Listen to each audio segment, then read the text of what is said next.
Bienvenido a un recorrido por uno de los casos más escalofriantes de la historia de Nueva Orleans.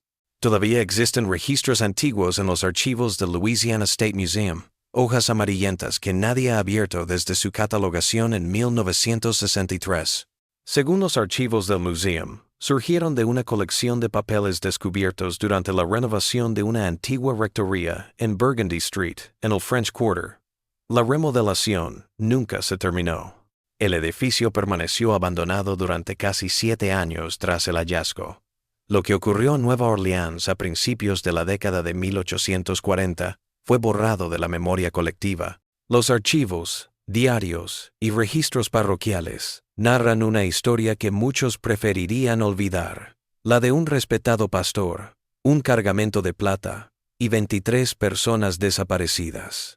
En 1842, Nueva Orleans ya era el tercer puerto más ocupado de Estados Unidos. Barcos llegaban a diario desde Europa, el Caribe, Sudamérica, cargados de mercancías, personas y, en ocasiones, algo más siniestro. La ciudad estaba separada no solo entre americanos y franceses, sino entre mundos que vivían uno al lado del otro sin verse realmente. El reverendo Thomas Miller llegó a Nueva Orleans en marzo de 1840. Según los registros parroquiales, fue recomendado por autoridades eclesiásticas de Virginia. Tenía 38 años, soltero, y lo habían calificado en su anterior congregación como un hombre excelente y muy devoto. El semparroquia de San Agustín le abrió sus puertas. Lo que no sabían era que Thomas Miller no era su nombre real. Los registros eclesiásticos de Virginia no revelan ningún pastor con ese nombre en la década anterior. Las primeras cosas extrañas comenzaron alrededor de 18 meses después de que él llegara.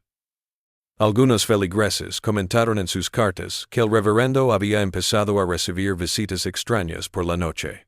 Según el diario de Martha Wilson, del 12 de septiembre de 1841, la luz del reverendo arde hasta el amanecer la mayoría de las noches. Hombres que no conozco llegan pasada la medianoche. Sus carrozas no llevan escudo, pero visten como caballeros. ¿Qué obra del Señor necesita tanto secreto? Para principios de 1842, el reverendo Miller se había convertido en un miembro respetado de la comunidad. Organizó obras de caridad para los pobres, visitó a los enfermos, predicó sermones que hacían llorar a la gente. Su enfoque en ayudar a reunir familias de esclavos separadas le valió el reconocimiento de los ricos plantadores que asistían a su iglesia. He seems to take a special interest in the well-being of house servants. James Thornton wrote to his brother in Atlanta. Lleva apuntado quién es de quién, y muchas veces ha dado limosna para comprar parientes cautivos. Una obra cristiana. En febrero de 1842, Miller compró con dinero de la iglesia un terreno en las afueras de la ciudad. Según el acta de venta, que se guarda en los archivos de Orleans Parish, iba a ser un lugar de refugio y de cristiana educación. El lugar era aislado, a 4 millas de la ciudad, rodeado de cipresales que lo hacían accesible solo por un camino angosto.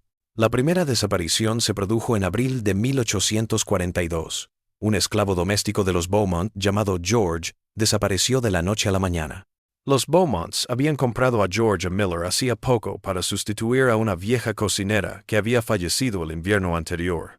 En su informe policial, William Beaumont declaró: "El negro no mostró queja alguna. Tenía buenas habitaciones y era bien tratado. Creemos que se ahogó en el bayou cuando iba a ver a sus familiares, pero sus pertenencias están intactas.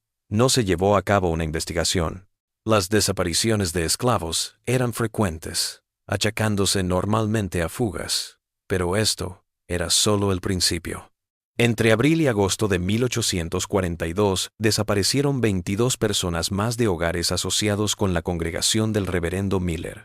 Todos eran esclavos recién comprados o transferidos de casa en casa por el reverendo.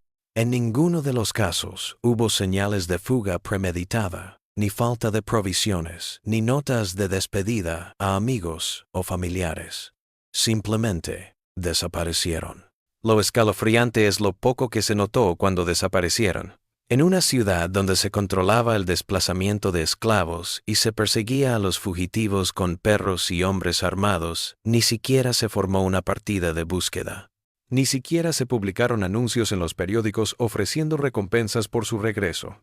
Según el diario de Elizabeth Carrington del 21 de julio de 1842, el reverendo Miller nos asegura que los recientes problemas se están solucionando.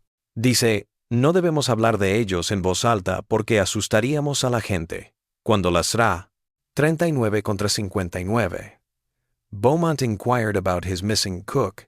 He altered the topic most suddenly. Hay algo en su forma de ser que me perturba. La primera pista real vino de los registros del puerto. El 29 de agosto de 1842 llegó el barco mercante Northern Star procedente de Inglaterra. Entre su carga se encontraba un cargamento de lingotes de plata para el primer banco de Nueva Orleans. En el manifiesto del barco se declararon 56 barras de plata. El recibo del banco, guardado en su inventario trimestral, solo muestra 33 barras recibidas.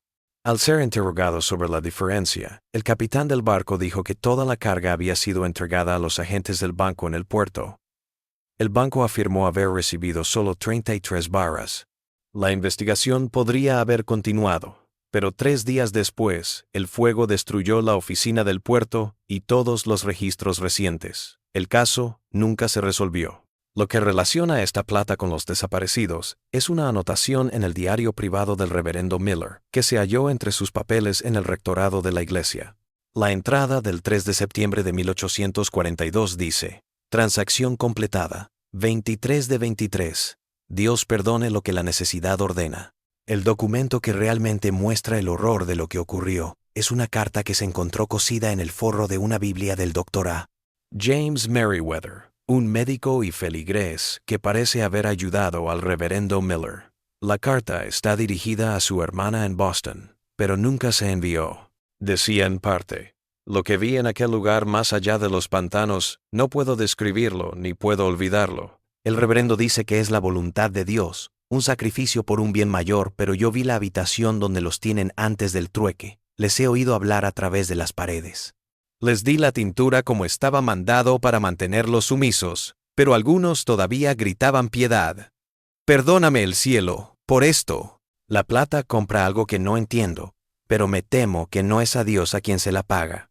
La carta está fechada el 10 de septiembre de 1842. P.D. Dr. Des. Merriweather apareció muerto en su casa 3 días después. La causa de la muerte se declaró apoplejía, pero no se realizó autopsia. Su cuerpo fue enterrado a las pocas horas de ser encontrado por consejo del reverendo Miller para evitar la propagación de posibles enfermedades. A mediados de septiembre, ya corrían rumores entre los esclavos. Según historias orales documentadas por el Federal Writers Project en la década de 1930, corrían rumores sobre el pastor plateado que hacía desaparecer a la gente. Estas historias fueron consideradas tonterías supersticiosas por las autoridades, pero los esclavos sabían que algo andaba mal. Evitaban el camino que pasaba por la propiedad de Miller, aunque eso significara dar rodeos. Un diario parcial que se cree que perteneció a un asociado de Miller describe lo que se encuentra más allá de los pantanos. El autor, que firma como H., narra un complejo cercado por una alta valla de madera. En ella había una casa principal, una capilla y una larga construcción baja sin ventanas, que él llama la celda.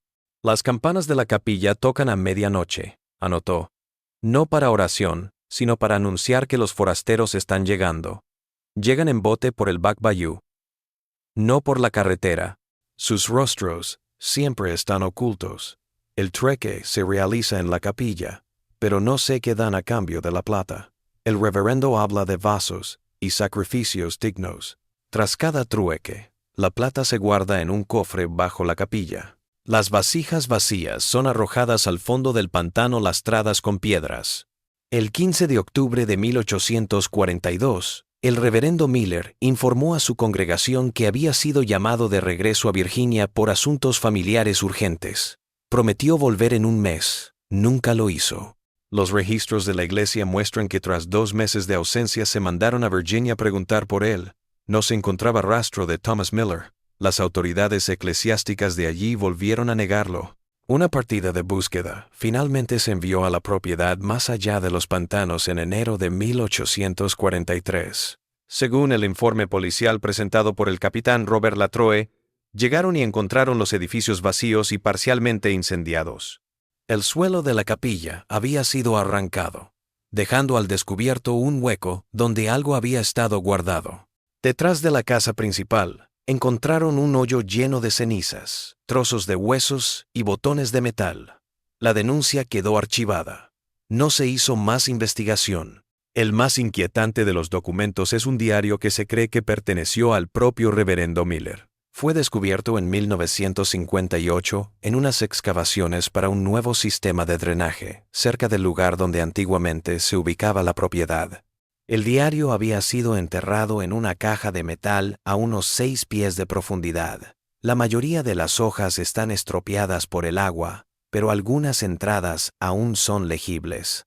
Muestran a un hombre obsesionado con textos religiosos antiguos, especialmente aquellos que tratan sobre sacrificios y recipientes para entidades espirituales. Un párrafo dice: "El método es más antiguo que el cristianismo, más antiguo que la escritura". El trueque de naves. 23 es el número sagrado que se transmite de generación en generación de los iniciados. Cada barco debe estar sin marcar, limpio de castigo corporal. La plata ha de ser fina. El trueque ha de ser en noche de luna negra. Lo que entra en las vasijas vacías no sé nombrarlo, pero he visto sus ojos cambiar. Les he oído hablar con voces que ninguna garganta humana debería poder emitir, y he recibido la promesa del conocimiento. La última entrada legible, del 14 de octubre de 1842, reza simplemente: "El último trueque es mañana. Después de eso, tendré lo necesario para empezar la obra mayor". La plata se ha agotado, pero ha comprado algo mejor que eso. Voy a preparar los últimos recipientes. Lo que le ocurrió a Thomas Miller nunca se supo. No hay más mención de él después de octubre de 1842. Pero en 1844 comenzaron a llegar noticias de Charleston, Carolina del Sur, sobre un nuevo pastor que había creado un refugio similar fuera de la ciudad. Se informaron algunas desapariciones en el área antes de que un incendio destruyera la casa y todos los registros. Patrones similares surgieron en Savannah en 1846 y en Richmond en 1848. En cada lugar, la historia era la misma. Un líder religioso carismático, desapariciones sin explicación, rumores de encuentros nocturnos, plata entregada por razones desconocidas. Nunca sabremos toda la verdad sobre lo que sucedió en Nueva Orleans en 1842. La evidencia física se ha perdido en los pantanos, los testigos están muertos. Todo lo que queda son retazos de papeles y cuentos susurrados de generación en generación. El sitio donde una vez se encontraba el compuesto de Miller nunca se llegó a construir. Según los registros locales, fue comprada por la ciudad en 1912 y nombrada reserva de humedales. No hay caminos que conduzcan a él en la actualidad. Los cipreses han reclamado la tierra, ocultando lo que quede bajo las aguas turbias. En 1966, una estudiante de posgrado de Tulane intentó reabrir el caso para su tesis sobre crímenes sin resolver de Nueva Orleans antes de la guerra. Según los archivos de la universidad, abandonó el proyecto a los 3 meses por motivos personales. Sus notas de investigación nunca aparecieron. Su tutor académico informó que la última vez que la vio, parecía muy privada de sueño y hablaba de voces en los documentos y en la plata que llaman por la noche. Los archivos sobre el reverendo Miller y las desapariciones se entregaron a los archivos estatales de Luisiana en 1969. Según el registro de transferencia, la colección constaba de 68 documentos, incluido el diario de Miller. Al inventariarse a su llegada, solo se encontraron 43 documentos. Faltaba el diario, DRA, la carta de Meriwether y todos los informes policiales sobre la casa. Una solicitud para revisar los otros documentos que esta investigadora depositó en 1967 fue rechazada sin justificación. Las siguientes solicitudes no han sido respondidas. La colección está catalogada en el archivo como acceso restringido, autorización administrativa necesaria. No se da ninguna razón para esta prohibición. ¿Qué pasó con las 23 personas desaparecidas en 1842? ¿Qué se dio a cambio de la plata? ¿Qué mayor obra tenía en mente Miller en su última entrada de diario? Estas preguntas nunca serán respondidas. Pero tal vez sea para lo mejor. Algunas verdades históricas están enterradas por una razón. Algunos conocimientos son demasiado peligrosos para ser conservados. Como el Dr. Meriwether wrote in his unmailed letter, hay heridas en el mundo que no deben abrirse. Hay negocios que corrompen a las dos partes. He visto esa corrupción, y ahora no puedo ignorarla. El último documento que se tiene noticia de este caso es un informe de mantenimiento de los archivos del estado de Luisiana, fechado el 18 de marzo de 1969. Observa que la temperatura en la sala de archivos de Miller desciende cada noche entre las 12 y las 3 de la madrugada. El informe aconseja revisar el sistema de ventilación. No hay evidencia de que se haya reparado. Si estás en Nueva Orleans, en la parte antigua donde las calles todavía tienen nombres franceses, puedes oír hablar del pastor de plata o del predicador que compraba almas. La mayoría dirá que es solo una historia de fantasmas, una historia para asustar a los niños. Pero si insistes, verás cómo desvían la mirada, cómo sus voces se apagan en un susurro. Algunas historias nunca mueren, algunas conversaciones nunca terminan. Y a veces, en la noche más oscura, el libro mayor del pasado se abre de nuevo, exigiendo entradas frescas para equilibrar los registros. Como dice el viejo refrán criollo, plata llama a plata, deuda a deuda, y lo que está enterrado en el pantano siempre vuelve a la superficie. En 1972, un obrero llamado Robert Johnson desenterró una cajita de metal mientras cavaba los cimientos para un nuevo edificio en Canal Street, a media milla de donde St. Augustine Parish once stood. La caja contenía un reloj de bolsillo de plata y un trozo de papel doblado. Según le dijo Johnson a la Sociedad Histórica local, el papel tenía 23 nombres, cada uno con una fecha y un precio al lado. La Sociedad Histórica exigió el documento, pero Johnson se negó a entregarlo y dijo que le daba malos sentimientos. 3 semanas después, el apartamento de Johnson se incendió mientras dormía. El informe del Departamento de Bomberos dice que el fuego se inició en un recipiente de metal en su mesita de noche. La historiadora local, Margaret Darrow, se pasó 5 años investigando lo que ella llama la conexión plateada en la historia de Nueva Orleans. Su obra, nunca publicada, y que se guarda en la colección particular de su sobrino, recoge entrevistas con descendientes de personas citadas en los registros parroquiales de la década de 1840. Una entrevista en particular me llamó la atención, la que realicé con Eleyanena Beaumont, bisnieta de William Beaumont, quien denunció la desaparición de su cocinero George en 1842. Abuelo nunca hablaba de eso, recordó Eleyanena, pero una vez, cuando estaba enfermo y con fiebre, habló del hombre de plata y de cómo todos habían sido engañados. El pastor les había prometido altos rendimientos, pero solo obtuvieron silencio y pesadillas. Cuando le pregunté qué inversión, se enojó y me dijo, algunas cosas no se pueden revertir y algunas deudas se pagan en generaciones. Nunca más volvió a hablar del tema, ni siquiera cuando me lo preguntaron tras su recuperación. La mayor evidencia que relaciona las desapariciones con la plata provino de una fuente que permaneció oculta hasta 1961. Mientras renovaban el edificio del First Bank of New Orleans, unos obreros encontraron una habitación oculta en lo que había sido la oficina del gerente del banco. En su interior se encontraba un libro encuadernado en piel que había pertenecido a Henry Crawford, gerente del banco entre 1839 y 1845. El libro mayor, que ahora se encuentra en una colección privada, está escrito en código, el cual fue parcialmente descifrado por el criptógrafo William Blackwood en 1964. Según Blackwood, Crawford estaba llevando una contabilidad paralela para algunas transacciones que nunca llegaron a figurar en los registros bancarios. Una entrada descifrada de septiembre de 1842 dice: Arreme 23 piezas de mercancía especial en depósito. Tasa de conversión acordada. Cliente satisfecho con la calidad de los productos. Otra entrada, del 16 de octubre, el día después de la desaparición del reverendo Miller, dice: Transacción finalizada. Cuenta cerrada por mutuo acuerdo. Toda la evidencia eliminada como se ordenó. Que Dios tenga misericordia de todos. Crawford renunció al banco en enero de 1843 y abandonó Nueva Orleans. Los registros muestran que compró una gran propiedad en el norte de Virginia, aunque no tenía más que su modesto salario de banquero. La propiedad permaneció en manos de los Crawford hasta 1928, cuando fue abandonada tras el suicidio del último heredero. Según el periódico local, Harold Crawford dejó una nota que decía solo «la deuda de plata que vence». Lo que une estas piezas dispersas de evidencia es un patrón que emerge solo cuando se observa a través de décadas.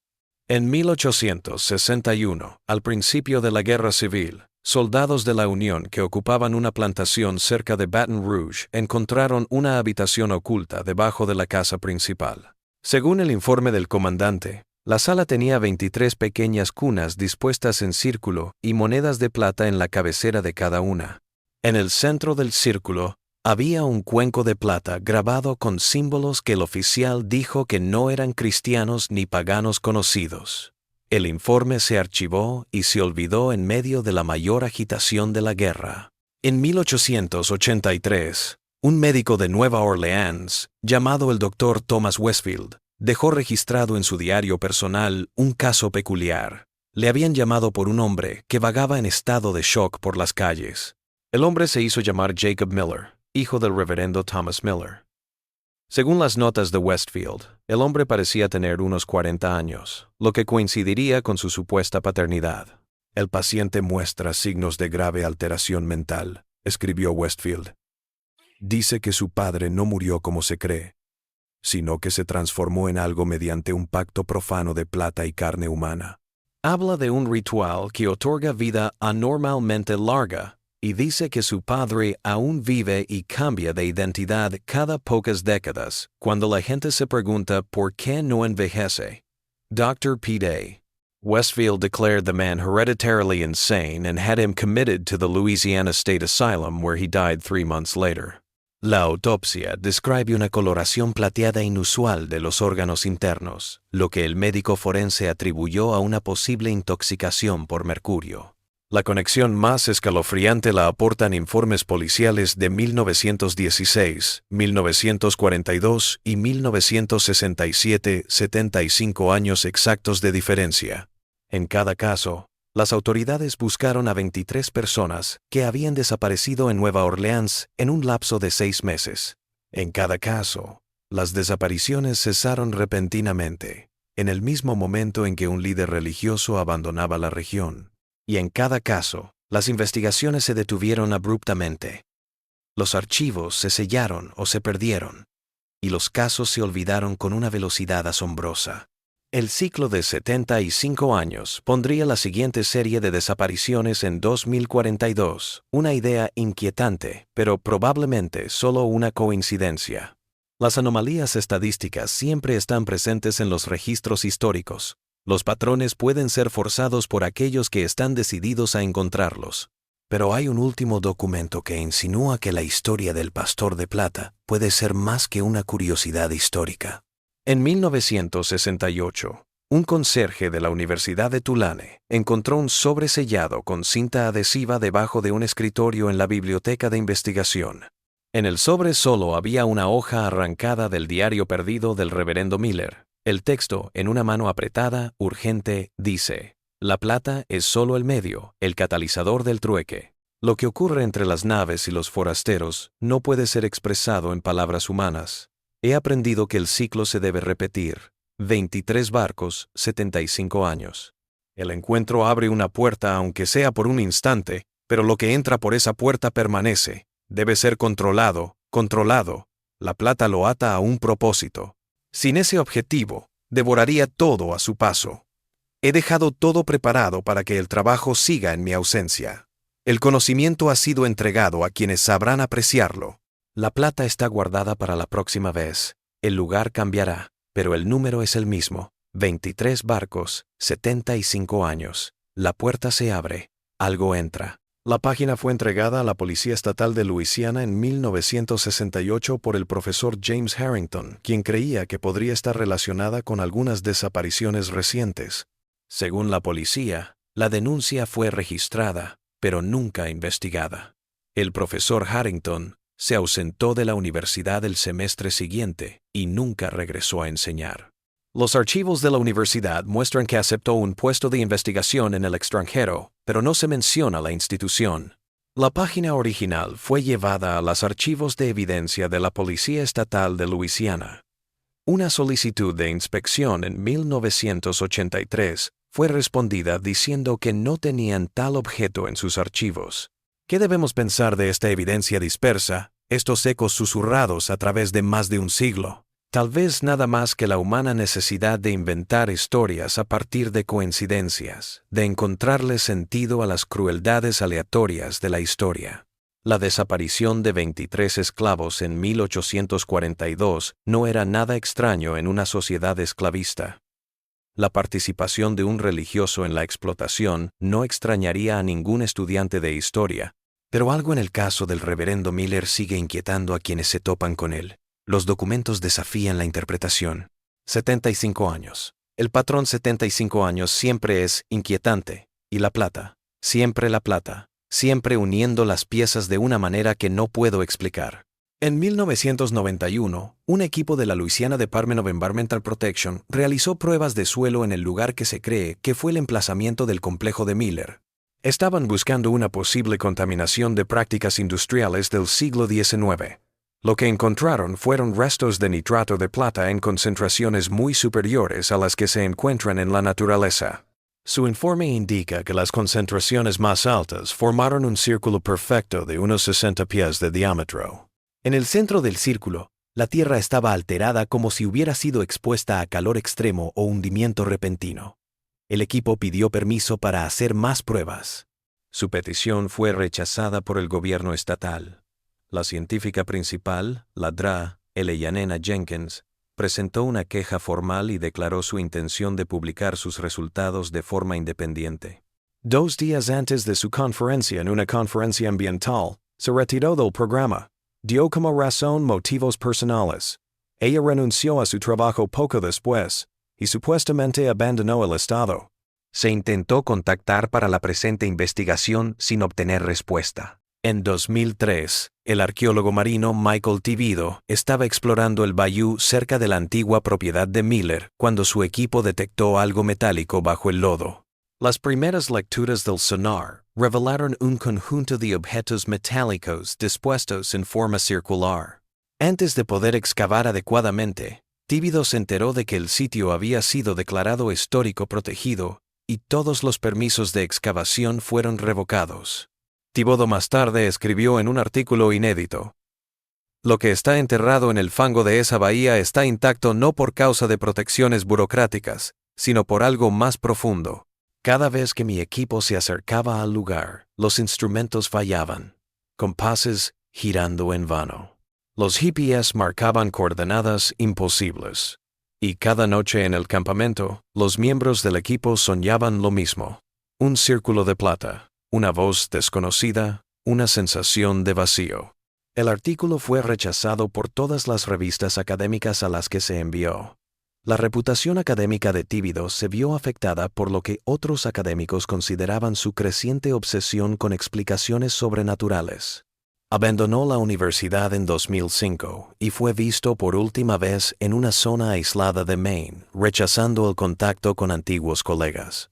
La última pieza de este rompecabezas inquietante llega de una fuente inesperada. En 2017, unas obras en el Garden District de Nueva Orleans desenterraron una cajita de plata a unos 10 pies bajo la calle.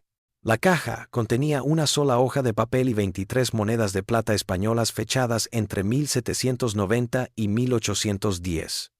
El papel, envuelto en cera, está escrito en lo que parece ser la letra del reverendo Miller. Dice sencillamente: "Las naves están listas. La transacción se lleva a cabo. 23 por 23. El ciclo continúa, incesante". Que quien lea esta advertencia comprenda. La puerta se abre de nuevo en 2042. La plata llama. Las naves esperan. Lo que entra debe ser retenido. La caja y su contenido fueron llevados al Louisiana State Museum para ser autenticados y conservados. Según los archivos del museo, las piezas fueron guardadas en el depósito a la espera de ser estudiadas. Una solicitud para verlos en 2019 fue respondida que las cosas habían sido llevadas a una instalación federal para un análisis especializado. No se dio más información.